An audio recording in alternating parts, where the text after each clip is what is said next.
Hello friends, welcome to PG classes making way through shortcuts. आज हम लोग पढ़ने वाले हैं प्रोबेबिलिटी का लेक्चर 3। लेक्चर 1 और 2 में हमने पढ़ा था, पहले में डाइस और कॉइन का हम लोगों ने देखा था कंसेप्ट। सेकंड में हम लोगों ने पढ़ा था अपना कार्ड्स का प्रॉब्लम, और थर्ड में हम लेके आ रहे हैं बैग और बॉल की जो प्रॉब्लम है। ये जो है आपको मैक्सिमम इसी में डाउट आता है, आपको बैग और बॉल की प्रॉब्लम में। आप इतनी बात हमेशा याद रखना कि जितना मैं पढ़ा रहा हूँ उसके बाद आप इसके बाहर आप बिल्कुल भी मत जाना, क्योंकि 1 से 2 नंबर का चैप्टर है। इसके बाहर आप जाओगे आप लोग खुद कंफ्यूज हो जाओगे। जेके एसएसबी नहीं जाएगा इसके बाहर, तो इसके बाहर आपको जाने की ज़रूरत नहीं है। जितना मैं पढ़ा रहा हूँ उतना ही आपको पढ़ना है, और बेस्ट पढ़ा रहा हूँ। एनसीईआरटी का हर एक पार्ट, हर एक आपका पेज कवर हो रहा है उसका, हर एक क्वेश्चन कवर हो रहा है उसका, तो उसके बाहर बिल्कुल भी नहीं आएगा। ठीक है, तो हम लोग स्टार्ट करते हैं आज बैग एंड बॉल प्रॉब्लम, जो कि आपको मुश्किल लगता है। ठीक है, तो चलिए स्टार्ट करते हैं इसको। अगर आप मेरे चैनल पे न्यू हो तो चैनल को सब्सक्राइब जरूर कर लेना, बेल आइकन को प्रेस करना, ताकि आपको रेगुलर अपडेट्स मिलते रहें। तो इससे जब हम इसको स्टार्ट करते हैं, ठीक है, स्टार्ट करने से पहले हमको एक चीज़ इसमें देखनी पड़ती है, जो कि है कॉम्बिनेशन। ठीक है, इसमें हमें कॉम्बिनेशन पढ़ना पड़ता है। अब कॉम्बिनेशन क्या है? When there is a selection of things then it is combination. मतलब क्या होता है कि जब हमको कुछ डिफरेंट नंबर ऑफ चीज़ें दी होती हैं, जैसे एक चीज़ ये है, ये ए है, ये बी है, ये सी है।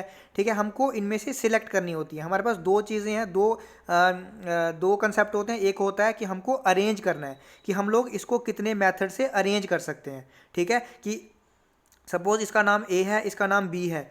ठीक है, तो हम इसको कितने मेथड से अरेंज कर सकते हैं ताकि ए जो है वो एक साइड आए, बी एक साइड आए। अगर हमें अरेंजमेंट करना हो, अरेंजमेंट का मतलब इसमें यूज़ होगा परमुटेशन। हमारा एक अलग चैप्टर है परमुटेशन एंड कॉम्बिनेशन, वहाँ पे मैं आपको अच्छी तरीके से पढ़ाऊंगा। यहाँ पे सिर्फ आपको कॉम्बिनेशन का थोड़ा सा पार्ट देखना। अगर हमको सिलेक्शन चाहिए, मतलब कि हमें कुछ चीज़ें सिलेक्ट करनी है, जैसे बॉल की प्रॉब्लम होती है, तो हम क्या करते हैं, उसमें हमको बॉल निकालना होता है एक। ठीक है, बॉल को निकालना होता है, बॉल को सिलेक्ट करना होता है, ना कि बॉल को अरेंज करना होता है। अगर अरेंज करना होता तो हमको प्रोबेबिलिटी, उसमें परमुटेशन यूज़ होता। अगर सिलेक्शन करनी है बॉल की, तो वहाँ पे कॉम्बिनेशन यूज़ होता है। और out of n different things taken r at a time, number of combinations क्या होते हैं?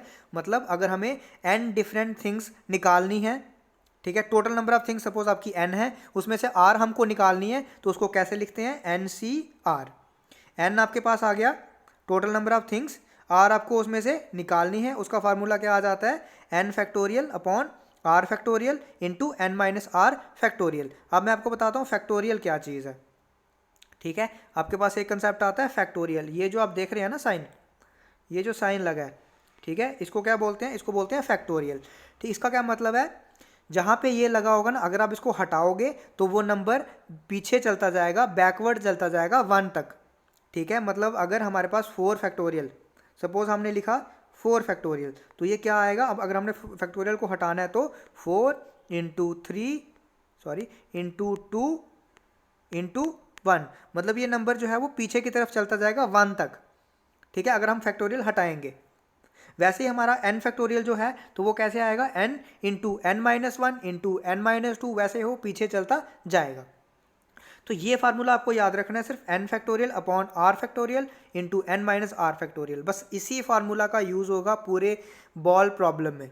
ठीक है, ऐसा नहीं है कि फार्मूला के बिना नहीं प्रोबेबिलिटी निकलती है, वहाँ भी निकलती है, लेकिन वो थोड़ा सा मुश्किल हो जाता है। ठीक है, निकालना, वहाँ पे कन्फ्यूजन हो जाती है, तो इसीलिए इस फार्मूला से निकालना बहुत ही ज़्यादा आसान है। तो इसमें हम जितने क्वेश्चन हो सकेंगे इसमें क्वेश्चन करेंगे, क्वेश्चन के हिसाब से हम लोग देखेंगे कि कैसे प्रोबेबिलिटी निकलती है। नेक्स्ट आ जाते हैं, कॉम्बिनेशन का आपको पता चल गया। ठीक है, अब सपोज हमारे पास 4 चीज़ें हैं। ठीक है, जैसे ए बी सी डी। ठीक है, हमको क्या करना है?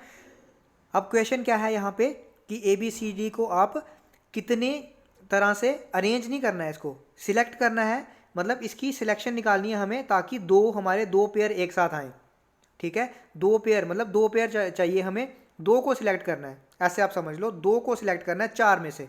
ठीक है, तो कितनी सिलेक्शन होगी, कितने कॉम्बिनेशन बनेंगे?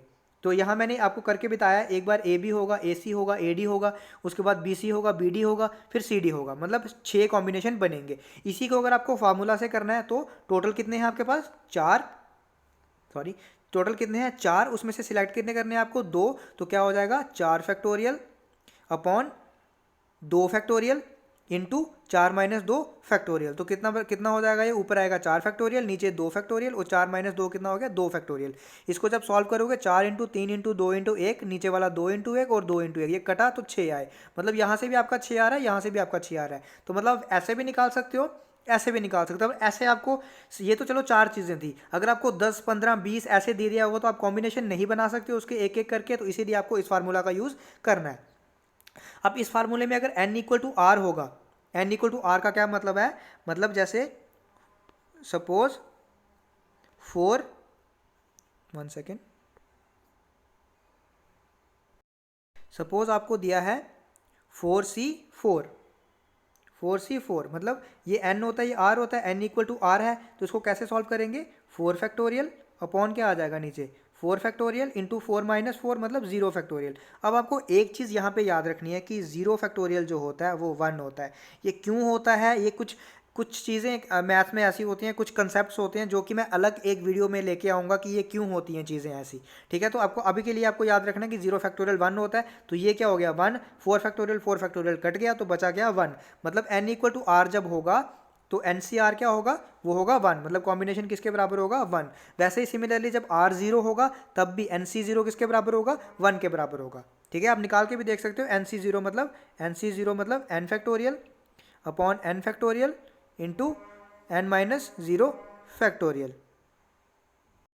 और यहाँ पे आएगा 0 फैक्टोरियल। ठीक है, n factorial upon r factorial into n-r factorial होता है, तो n फैक्टोरियल से n फैक्टोरियल कट गया, 0 फैक्टोरियल 1 होता है, तो ये भी किसके बराबर आ जाएगा, 1 आ जाएगा। अब ये चीज़ें, ये फार्मूला आपको याद है तो आपके सारे इक्वेशन इसी ही फार्मूले से होंगे। बैक बॉल प्रॉब्लम के सारे इक्वेशन इसी फार्मूले से होंगे, एक फार्मूले से, बस यही आपको याद रखना है। अब देखते हैं, हम क्वेश्चन देखते हैं आगे। पहला क्वेश्चन है हमारा, अ बैग कंटेन 3 रेड बॉल्स। एक बैग है हमारे पास, ठीक है, जिसमें 3 रेड बॉल्स हैं और 5 ब्लैक बॉल्स हैं। A ball is drawn at random from the bag, मतलब एक बॉल निकालनी है हमको, निकालनी कितनी है, एक बॉल। ठीक है, what is the probability that the ball drawn is red. अब बोल रहा है कि रेड की प्रोबेबिलिटी कितनी है, मतलब एक बॉल ड्रॉ करनी है, वो प्रोबेबिलिटी है कि रेड कितनी होगी, रेड कितनी है, अब 3 है ना, तो 3 में से हमें एक चाहिए। अब इसको आप कॉम्बिनेशन से भी कर सकते हो, इसको आप सिंपल भी कर सकते हो। सिंपल कैसे कर सकते हो, बॉलें कितनी हैं, 3 है रेड की, ठीक है, और टोटल बॉल कितनी है, 8, तो मतलब रेड की प्रोबेबिलिटी कितनी होगी, 3/8। नॉट रेड की मतलब 1 - 3/8। मैंने आपको बताया था, नॉट रेड मतलब ए का कॉम्प्लीमेंट, कॉम्प्लीमेंट मतलब 1 - प्रोबेबिलिटी ऑफ ए। ठीक है, अगर नॉट रेड की पूछी है तो रेड की निकाल लो, और 1 - रेड की माइनस कर दो, तो आपके पास आ जाएगी नॉट रेड की। अगर इसको कॉम्बिनेशन से करना है तो वो कैसे करेंगे, इसको कॉम्बिनेशन से देखो कैसे करेंगे। कितनी बॉल चाहिए आपको, एक चाहिए, कौन सी, रेड चाहिए, तो रेड है कितनी, 3। ठीक है, चाहिए कितनी, एक, होल डिवाइडेड बाय, ठीक है, टोटल बॉल्स कितनी है, 5 और 3 8, और चाहिए कितनी, निकालनी कितनी है, एक।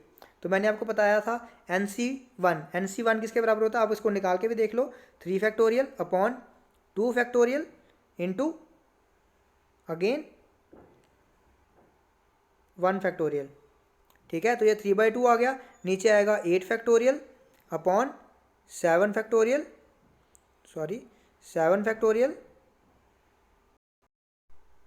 Into 1 factorial. अब इसको अगर आप सॉल्व करोगे, ठीक है, तो आपका आंसर क्या आने वाला है, इसका आंसर आएगा 3/8, आपका आंसर आएगा। सॉल्व करना मैं आप पे छोड़ रहा हूँ, ठीक है, लेकिन अगर कॉम्बिनेशन से देखो आपका फार्मूला ये बनेगा, सॉल्व मैं आप पे छोड़ूंगा। ठीक है, सॉल्व करके आपको देखना, आप अगर 5 से क्वेश्चन आप लोग सॉल्व कर लोगे तो आपको इजीली फैक्टोरियल सॉल्व करना आ जाएगा। ठीक है, तो कॉम्बिनेशन से ये बनेगा। वैसे भी मैंने बता दिया कि 3 बॉल्स हैं रेड, टोटल बॉल्स कितनी है 8, तो 3/8 होगी रेड की प्रोबेबिलिटी। अगर नॉट रेड की निकालनी है तो 1 - रेड की कर दोगे तो वो आ जाएगी नॉट रेड की।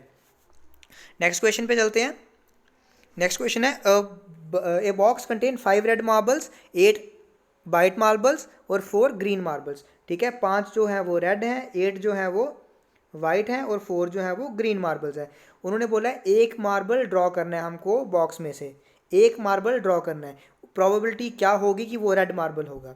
ठीक है, तो रेड के कितने हैं, 5, ठीक है, और टोटल कितने हैं, 8 और 5 कितने हो गए, 13, 13 और 4 कितने हो गए, 17, तो टोटल कितने हो गए, 17। रेड की प्रोबेबिलिटी कितनी है, 5/17, क्योंकि रेड के कितने हैं मार्बल्स, 5 हैं। अब वाइट के मार्बल्स कितने हैं, 8, टोटल कितने हैं 17, तो वाइट की प्रोबेबिलिटी कितनी होगी 8/17। ग्रीन की प्रोबेबिलिटी, ग्रीन के 4 हैं, टोटल है 17, तो ग्रीन की प्रोबेबिलिटी 4/17। अब नॉट ग्रीन निकालना है तो 1 माइनस ग्रीन कर देंगे तो आ जाएगा नॉट ग्रीन। नेक्स्ट आते हैं, नेक्स्ट है अब हम कुछ प्रॉब्लम्स लेके आएंगे जिसपे आपको देखना है कि जो पर्टिकुलर प्रॉब्लम्स एग्जाम में आती हैं, जैसे बीच में और होगा, एंड होगा, एट लीस्ट होगा, एट मोस्ट होगा, एंड और कॉम्बिनेशन होगा, तो मैं उसका प्रॉब्लम आपको लेके आऊँगा। आपको एक चीज़ ये याद रखनी है कि और जो होता है वो मतलब ऐड, ठीक है, और एंड होता है मल्टीप्लाई, ठीक है, बस ये याद रखना, आपका क्वेश्चन सॉल्व हो गया। अब जितने भी क्वेश्चन हम लोग करेंगे हम लोग यही लेके चलेंगे हमेशा हर क्वेश्चन में कि हमारे पास एक बैग है, ठीक है, जिसमें 3 ग्रीन बॉल है और 3 रेड बॉल है। ये चीज़ याद रखना, हर एक क्वेश्चन में ये लेके चलूँगा मैं कि एक बैग है हमारे पास, 3 ग्रीन बॉल है उसमें और 3 रेड बॉल है। हमको 2 बॉल निकालने हैं, ठीक है, और प्रोबेबिलिटी निकालो कि वो दोनों ग्रीन हो। कितने निकालने हैं, 2। अब ग्रीन कितने हैं, 3, तो 3 ग्रीन है, उसमें से कितने निकालने हैं, 2 निकालने हैं। और आ गया, और मतलब ऐड, प्लस या फिर 2 रेड, तो रेड भी कितने हैं, 3, निकालने कितने हैं, 2, ठीक है। तो ये आ गई हमारी सैम्पल स्पेस या फेवरेबल आउटकम्स आ गए, divided by total number of outcome. अब टोटल बॉल कितने हैं, 3, और 3 ग्रीन है, 3 रेड है, टोटल बॉल कितने हो गए, 6, निकालने कितने हैं, 2, तो 6C2 हो गया। आई होप आपको समझ आ गया होगा। आगे हम प्रॉब्लम पढ़ेंगे और जैसे जैसे करते जाएंगे आपको वैसे वैसे और समझ आता जाएगा। पर आप इतनी चीज़ एक ध्यान में रखना कि मैंने एक बैग कंसीडर किया है और उसमें 3 ग्रीन बॉल हैं और 3 रेड बॉल हैं। आगे हम 2 बैग्स का भी देखेंगे, लेकिन आपको मैक्सिमम चांसेस है एक बैग वाला ही आएगा। 2 बैग वाले थोड़े से आपके लिए मुश्किल हो जाते हैं, तो वो लोग नहीं करेंगे, क्योंकि 1 से 2 नंबर का चैप्टर है, हम लोगों को इतना नहीं जाना है। मैं फिर से बोल रहा हूँ, आप लोगों को स्मार्ट स्टडी करनी है, ठीक है, आप लोगों को इंटेलिजेंट तरीके से, स्मार्ट तरीके से पढ़ना है। अगर आप 70% सिलेबस भी कंप्लीट करके जाओगे तब भी आप लोग क्वालिफाई कर जाओगे, ना कि आप 100 करोगे तभी क्वालिफाई कर पाओगे। ये ज़रूरी नहीं है, आपको तरीका आना चाहिए, आपको स्मार्ट तरीका आना चाहिए। पढ़ना कितना है वो डिपेंड करता है, उस पर डिपेंड करती है आपकी सिलेक्शन। तो नेक्स्ट क्वेश्चन है एंड प्रॉब्लम का, ठीक है। अगर एंड होगा बीच में तो क्या होगा, 3 balls are picked at random, probability that 2 are green and 1 is red, ठीक है। 2 ग्रीन, ग्रीन कितनी थी, 3, उसमें से कितनी निकालनी है हमें, 2, और एंड लगा है तो मल्टीप्लाई। रेड कितनी थी, 3, उसमें से कितनी चाहिए हमें, 1, डिवाइड बाय टोटल कितनी है, 6, निकालनी कितनी है हमें, 3, क्योंकि 3 balls बोला है उन्होंने निकालने के लिए। तो ये आ गया आपका कॉम्बिनेशन। अब इसको सॉल्व आपने करना है, ठीक है, सॉल्व इसको आपने करना है। ये मैं बता रहा हूँ, आप सॉल्व कर 4-5 क्वेश्चन सॉल्व करोगे तो आपको आइडिया हो जाएगा, आपको पता चल जाएगा कैसे सॉल्व करना है। जब हम परमुटेशन एंड कॉम्बिनेशन पढ़ेंगे वहाँ मैं आपको इसके शॉर्टकट भी बताऊंगा कि इसको जल्दी से सॉल्व कैसे कर सकते हैं। अभी तक आप सिर्फ इतना रखो कि इसका कॉम्बिनेशन क्या बन सकता है, इसका प्रोबेबिलिटी क्या है। नेक्स्ट आते हैं एंड और अगर दोनों होंगे तो आपको पता चल गया और के केस में हमको क्या करना होता है। और के केस में हमको ऐड करना है और एंड के केस में हमको मल्टीप्लाई करना है। अब 4 बॉल्स हमको पिक करने हैं, ठीक है, 2 ग्रीन और 1 रेड, और 1 ग्रीन एंड 2 रेड। अब 2 ग्रीन मतलब ग्रीन कितने हैं, 3 हैं, 2 ग्रीन एंड 1 रेड, एंड मतलब मल्टीप्लाई एंड 1 रेड, 3 रेड हैं तो उसमें से 1 रेड हो गया, और मतलब प्लस 1 ग्रीन मतलब 3 में से 1 ग्रीन, एंड मतलब मल्टीप्लाई 3 में से 2 रेड। तो ये आपका बन गया, और डिवाइड बाय टोटल बॉल कितने हैं आपके, 6 में से चूज कितने करने हैं, 4 बॉल बोला है उन्होंने तो 6C4। ये आपका कॉम्बिनेशन बन गया। सॉल्व आपको मैं फिर बोल रहा हूँ, आपको खुद सॉल्व करना है ये। नेक्स्ट चलते हैं, नेक्स्ट आता है कलर प्रॉब्लम पे। कलर में क्या होता है वो बोलते हैं, उन्होंने बोला होता है कि 3 बॉल हैं, 3 कलर्स के बॉल हैं, 2 कलर्स के बॉल हैं, प्रोबेबिलिटी निकालो, रेड की प्रोबेबिलिटी क्या होगी, ग्रीन की क्या होगी, येलो की क्या होगी, ऐसे कुछ लेके आएंगे वो, ठीक है। तो उन्होंने बोला 2 बॉल पिक करो, प्रोबेबिलिटी बताओ, उसमें से एक जो होगा रेड होगा। अब यहाँ पे आप ध्यान से सुनना, उन्होंने क्या बोला, probability that 1 ball is red. अब बच्चे क्या करते हैं, यहाँ पे गलती क्या होती है, बच्चे बोलते हैं कि रेड कितने थे हमारे पास, 3, क्योंकि मैं क्या लेके चल रहा हूँ, मैंने पहले बताया एक बैग है उसमें से 3 ग्रीन है और 3 रेड है। मैं स्टार्ट में सभी प्रॉब्लम में यही लेके चलूँगा। तो रेड कितने थे, 3। अब बच्चे सोचते हैं उसमें से कितना निकालना है, 1 रेड, तो डिवाइड बाय 6C2 और ख़त्म हो गया, ठीक है। बच्चे यहाँ तक छोड़ के आते हैं जो कि गलत हो जाता है। हमने एक ही बॉल निकाला, अभी निकालने कितनी है, 2 बॉल निकालने हैं, ठीक है। अगर एक रेड होना चाहिए तो मतलब दूसरा क्या होगा, डेफिनेटली दूसरा क्या होगा, ग्रीन होगा, तो एंड ग्रीन होगा, और नहीं, डेफिनेटली दूसरा ग्रीन ही होगा, एंड दूसरा क्या होगा, ग्रीन। तो 3C1, ग्रीन के भी कितने हैं, 3, और दूसरा बॉल क्या किसका होगा, ग्रीन का। तो ये कॉम्बिनेशन बनेगा इसका, याद रखना। यहाँ पे आपको एक नहीं लिख के आना है, एक पे नहीं छोड़ना है आपको, दो कॉम्बिनेशन, दो आएंगे इस पे, क्योंकि एक बॉल जो होगा वो ग्रीन होगा डेफिनेटली। नेक्स्ट है 3 balls are picked at random, find the probability that none of them is red.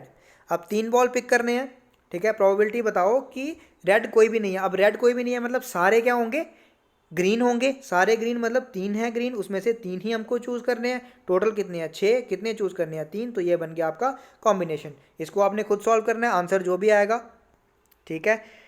Next आते हैं एट लीस्ट और एट मोस्ट वाली प्रॉब्लम पे। अब एट लीस्ट और एट मोस्ट वाली प्रॉब्लम, एट लीस्ट मतलब कम से कम, एट मोस्ट मतलब ज़्यादा से ज़्यादा, ठीक है, कम से कम और ज़्यादा से ज़्यादा। अगर आपको बोला है एट लीस्ट 1 मतलब कम से कम एक होना चाहिए, एक से ज़्यादा भी हो सकता है, 2 हो सकते हैं, 3 हो सकते हैं, 4 हो सकते हैं।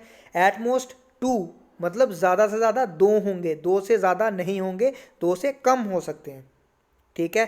प्रॉब्लम क्या है, उन्होंने बोला 3 balls are picked at random, find the probability that at least 1 is green. मतलब कम से कम एक ग्रीन होना चाहिए, ठीक है। तो मतलब एक ग्रीन भी हो सकता है, 2 ग्रीन भी हो सकते हैं, और 3 ग्रीन भी हो सकते हैं। क्योंकि हमको 3 ही निकालने हैं बॉल्स, तो हम लोग 3 ग्रीन तक ही देखेंगे। तो मतलब उन्होंने क्या बोला, एट लीस्ट 1 बोला, तो एट लीस्ट 1 मतलब 1 या 1 से ज़्यादा हो सकते हैं, ठीक है। अब ये आ गया, पहले हमने निकाला 3 ग्रीन है, उसमें से एक ग्रीन निकाला। बॉल कितने निकालने हैं, टोटल 3। जब एक ग्रीन होगा तो बाकी 2 क्या होंगे, बाकी 2 रेड होंगे, या प्लस जब 2 ग्रीन होंगे तो बाकी एक क्या होगा, रेड होगा।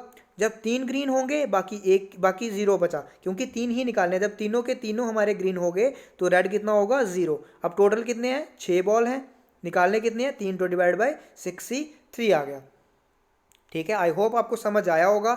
एक भी हो सकता है, 2 भी हो सकता है, 3 भी हो सकता है, इसीलिए हमने 3C1, ठीक है, निकालने कितने से, 3, तो इसीलिए 3C2 हमने किससे निकाला, रेड में से। 2 बॉल किससे निकालने पड़े, रेड में से निकालने पड़े, क्योंकि उन्होंने पूछा है कि ग्रीन क्या होना चाहिए, एट लीस्ट 1। तो एक ग्रीन जब होगा, निकालने 3 है, तो बाकी 2 क्या होंगे, रेड होंगे। जब ग्रीन 2 होंगे तो रेड क्या होगा, रेड 1 बचा, ठीक है। तो मतलब ये नीचे जब ये आप देखते हो ना, C2 C3 जो नीचे नीचे वाले मिला के हमें वो बनने चाहिए कि कितने बॉल आपको निकालने हैं, ठीक है। तो इनका सम जो है वो बनना चाहिए, कितने बॉल निकालने हैं, 1 + 2 3 बन रहा है, अगेन 2 + 1 3 बन रहा है, यहाँ पे 3 है तो मतलब यहाँ पे 0 आएगा, आपका ये बनना चाहिए। नेक्स्ट है आपका एटमोस्ट की प्रॉब्लम, ठीक है। एटमोस्ट की प्रॉब्लम क्या है, 3 balls are picked at random, find the probability that at most 2 are green. मतलब ज़्यादा से ज़्यादा 2 ग्रीन हो सकते हैं, या तो कोई भी ग्रीन ना हो, या एक ग्रीन हो, या फिर 2 ग्रीन हो। जब कोई भी ग्रीन नहीं होगा मतलब तीनों के तीनों क्या होंगे, रेड होंगे, ठीक है। जब एक ग्रीन होगा तो 2 रेड होंगे, क्योंकि कॉम्बिनेशन को हमको कितना चाहिए, 3 चाहिए, बॉल कितने निकालने हैं, 3 चाहिए। जब 2 ग्रीन होंगे तो एक रेड होगा, वही मैंने किया है। यहाँ पे 3 ग्रीन और 0 रेड, यहाँ पे 2 ग्रीन और एक रेड, यहाँ पे एक ग्रीन और 2 रेड, ठीक है। ये आपको करना है, और टोटल हमेशा वही रहेगा। कितने बॉल्स हैं, टोटल 6 हैं, निकालने कितने हैं, 3 निकालने हैं, तो 6C3, ठीक है। नेक्स्ट है आपका आउट ऑफ 13 क्रिकेट प्लेयर्स, इसमें हमको सिर्फ सैम्पल स्पेस बनाना है। Out of 13 cricket players there are 4 bowlers, ठीक है, याद रखना 4 बॉलर्स हैं। 13 क्रिकेट प्लेयर्स हैं तो बैट्समैन कितने होंगे, 9 बैट्समैन होंगे। अब उन्होंने बोला इन हाउ मैनी वेज, अभी तो यहाँ पे प्रोबेबिलिटी नहीं पूछी है उसने, सिर्फ पूछा है कि वेज, ठीक है, कितने तरीके हैं, we can form a cricket team such that out of 11 प्लेयर्स there are at least 2 bowlers, ठीक है। उन्होंने बोला है 11 की टीम, आपको पता है 11 की होती है क्रिकेट की, 11 प्लेयर बनाने हैं हमको, उसमें से 2 बॉलर्स होने चाहिए, मतलब एट लीस्ट 2 होने चाहिए। अब टोटल बॉलर कितने हैं, 4, मतलब 2 भी हो सकते हैं, 3 भी हो सकते हैं, और 4 भी हो सकते हैं। क्यों, क्योंकि उन्होंने बोला है एट लीस्ट 2 मतलब 2, कम से कम 2 होने चाहिए, 2 से ज़्यादा भी हो सकते हैं। अब सर यहाँ पे 5 क्यों नहीं लिया, क्योंकि टोटल बॉलर्स ही कितने हैं हमारे पास, 4, तो 5 तो हो नहीं सकते, मतलब 2 3 4 हो सकते हैं। अब जब 2 बॉलर्स होंगे, ठीक है, 2 बॉलर्स होंगे, बॉलर्स कितने हैं टोटल 4, उसमें से 2 बॉलर्स हो गए, और बाकी प्लेयर्स कितने बचे, जब 2 सिलेक्ट कर लिया आपने प्लेयर्स जो कि बॉलर्स थे, बाकी 9 प्लेयर बचे, क्योंकि 11 प्लेयर करने हैं, तो यहाँ पे आ गया 9। अब वो 9 किस में से आएंगे, ठीक है, बाकी 13 प्लेयर्स थे तो 9 बचे बैट्समैन, तो 9 में से 9 बैट्समैन आ गए।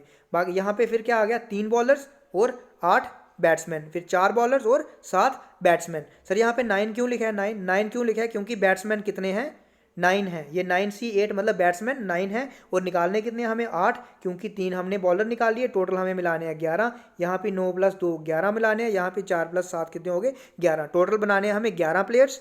ठीक है, आई होप आपको समझ आ रहा होगा। अगर आपको समझ नहीं आ रहा है आप कमेंट करके बता सकते हो। मैं फिर से इस पे एक वीडियो ऐसी लेके आऊँगा जिसपे मैं 2 से 3 क्वेश्चन लूँगा और पूरी अच्छी तरह आपको एक्सप्लेन करूँगा।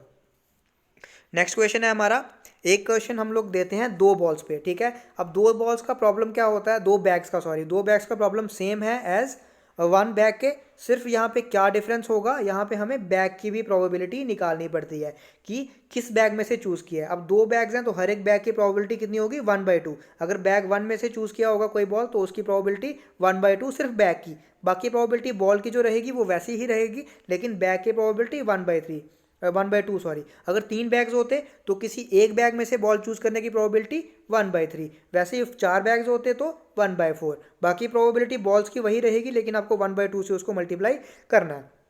तो यहाँ पे मैंने क्या केस लिया है, probability of choosing red ball from B1। अब आप देखो B1 से बैग 1 से आपको रेड बॉल की प्रोबेबिलिटी निकालनी है, तो रेड बॉल कितने हैं 6 हैं, तो टोटल बॉल्स कितनी है 16, तो ये होगी रेड बॉल की प्रोबेबिलिटी सिर्फ। लेकिन निकालना किस में से है, बैग 1 में से, तो बैग 1 में से मतलब 1/2, क्योंकि 2 बैग्स हैं तो 1/2 से आपको मल्टीप्लाई करना है, तो ये आ गई आपकी बैग 1 से रेड बॉल की प्रोबेबिलिटी। सिमिलरली बैग 2 से अगर पूछता रेड बॉल की, तो रेड बॉल कितने हैं बैग 2 में 4, टोटल बॉल कितने हैं 10, और बैग 2 की प्रोबेबिलिटी अगेन 1/2 इंटू 4/10 आ जाता। आंसर जो भी आता हमको फर्क नहीं पड़ता, हमको क्या देखना है कि प्रोबेबिलिटी क्या आ रही है, कॉम्बिनेशन क्या बन रहा है। तो यही आपके क्वेश्चन थे। ठीक है, ये हमने सिर्फ 3 पार्ट अभी कवर किए हैं। इसके बाद मैं एक लास्ट पार्ट जो लेके आऊँगा उसमें मैं सारे क्वेश्चंस जो हैं आपको एनसीईआरटी के जितने क्वेश्चंस होंगे, जितने एमसीक्यूज होंगे, जितने क्वेश्चन बन सकते हैं एनसीईआरटी के, वहाँ भी मैं कवर करूँगा। ये मैंने आपको जो मेन कंसेप्ट था कार्ड वाला, मेन कंसेप्ट बॉल वाला जो था, मेन हेड टेल वाला मतलब कॉइन वाला और डाइस वाला, उसके कुछ शॉर्टकट भी हैं वो भी मैं थर्ड में, अब अगली वीडियो जो आएगी उसमें मैं लेके आऊँगा। और प्लस क्वेश्चन जितने भी बनेंगे एनसीईआरटी में से वो सारे क्वेश्चन करूँगा, इसके बाहर आपको बिल्कुल भी नहीं जाना है। मैं आपको बार बार ये चीज़ बोलता हूँ, इसीलिए बोलता हूँ क्योंकि मुझे पता है कहाँ तक जेकेएसएसबी जा सकती है। चाहे ग्रेजुएट लेवल एग्ज़ाम है, लेकिन वो नहीं जाएंगे, एक नंबर का है, आप नहीं जाओगे, इससे आगे जाओगे तो आपकी अपनी गलती होगी, आप वहाँ पे जाके कंफ्यूज हो जाओगे। तो मैं फिर से बोल रहा हूँ वहाँ पे आगे नहीं जाना है। तो अगर आपको वीडियो पसंद आ रही है तो चैनल को सब्सक्राइब करना, वीडियो को लाइक करना, बेल आइकन को प्रेस करना, ताकि रेगुलर अपडेट्स आपको मिलते रहें। और वैसे ही हमारा सिलेबस बाकी जो चलता जा रहा है, इन कमिंग डेज हम लोग एक वोकैब्स क्लास जो है वो भी स्टार्ट कर रहे हैं, एक एमसीक्यू सीरीज़ जो है क्लास 4th की वो भी स्टार्ट हो रही है। तो आप चैनल के साथ बने रहें। Thank you.